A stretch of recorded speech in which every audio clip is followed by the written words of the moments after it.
శ్రీవారి బ్రేక్ దర్శనంలో నకిలీ టికెట్ల స్కామ్ కలకలం రేపుతోంది. పోలీసుల విచారణలో భారీ కుంభకోణం వెలుగు చూసింది.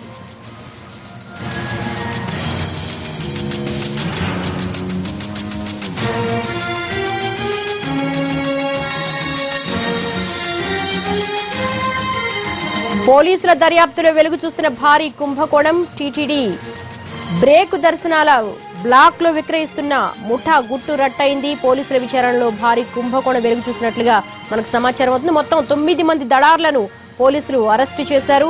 అలాగే దళారీలకు సహకరించిన టీటీడీ సూపరింటెండెంట్ ధర్మయ్య ప్రస్తుతం పరారీలో ఉన్నట్టుగా సమాచారం అందుతోంది. శ్రీవారి బ్రేక్ దర్శనంలో నకిలీ టికెట్ల స్కామ్ మనం ఎన్టీవీ స్క్రీన్ మీద చూస్తున్నాము.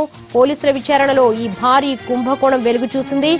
మొత్తం 9 మంది ముఠా ఇందులో ఉన్నట్టుగా మనకు ప్రాథమిక దర్యాప్తులో తేలింది. అలాగే సూపరింటెండెంట్ ధర్మయ్య పరారీలో ఉన్నాడు.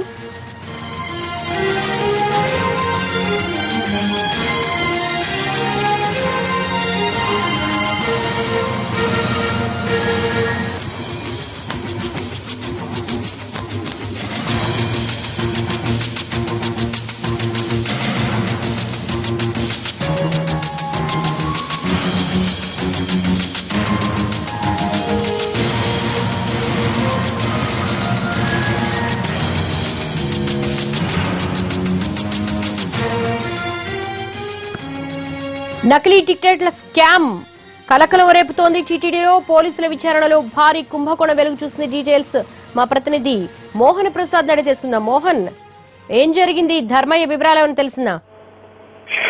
దేవి, టీటీడీలో మరో భారీ కుంభకోణం వెలుగు చూసింది. గతంలో ఆర్జిత సేవా టికెట్ల కుంభకోణం తరహాలో నకిలీ శ్రీవారి బ్రేక్ దర్శనం టికెట్ల కుంభకోణం ఉన్నట్లుగా కూడా ప్రస్తుతం అందుతున్నటువంటి సమాచారం మేరకు తెలుస్తుంది. ఈ నెల 11వ తేదీన శ్రీవారి బ్రేక్ దర్శనం టికెట్లకు సంబంధించి మొత్తం 5 పార్టీలకు సంబంధించిన 23 నకిలీ టికెట్ సంబంధించినటువంటి భక్తులు దర్శనానికి వెళ్తుండగా అక్కడ ఉన్నటువంటి స్కానింగ్ సిబ్బంది ఆ టికెట్లు స్కాన్ అవ్వకపోవడంతో అనుమానంతో టీటీడీ విజిలెన్స్ అధికారులకు సమాచారం అందించారు. వారు భక్తులను అదుపులోకి తీసుకొని ప్రశ్నించినటువంటి సమయంలో ఆ టికెట్లన్నీ కూడా నకిలీ టికెట్ గా కూడా గుర్తించారు. వీటిని శ్రీవారి సంబంధించినటువంటి వివిధ ట్రస్టులకు భక్తులు అందించేటటువంటి దాతల ద్వారా పొందేటటువంటి నకిలీ టికెట్లుగా కూడా విజిలెన్స్ అధికారులు గుర్తించడంతో ఈ కేసుకు సంబంధించినటువంటి దర్యాప్తు కోసం వారిని పోలీసులకు సమాచారం అందించారు. దీంతో రంగంలో దిగినటువంటి పోలీసులు వీరికి భక్తులకు ఆ నకిలీ టికెట్లు అందించినటువంటి వేణుగోపాల్ అనేటువంటి వ్యక్తిని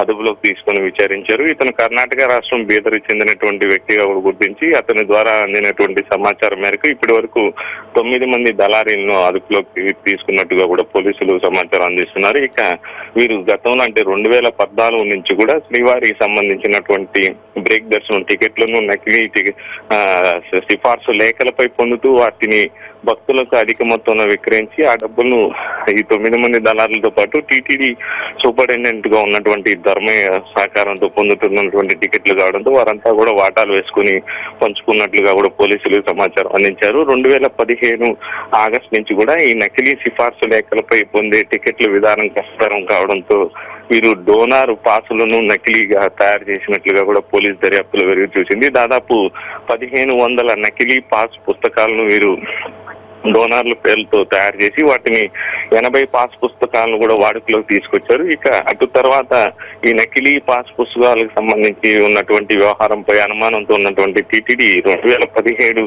జనవరి నుంచి కూడా డోనార్ టికెట్లు పొందే విధానాన్ని ఆన్లైన్ విధానంలోకి మార్చినప్పటికీ కూడా ఈ దళారీ ముఠ టెక్నాలజీని కూడా అధునాతనంగా ఉపయోగించుకుంటూ నకిలీ టికెట్లను ఈ డోనార్ పాసుల పుస్తకాలపై ఆన్లైన్ విధానంలో పొందడం, వాటిని స్కాన్ చేసే విధంగా కూడా బార్కోడ్ ను సిద్ధం చేయడం కూడా పోలీసులను విస్మయపరుస్తుంది.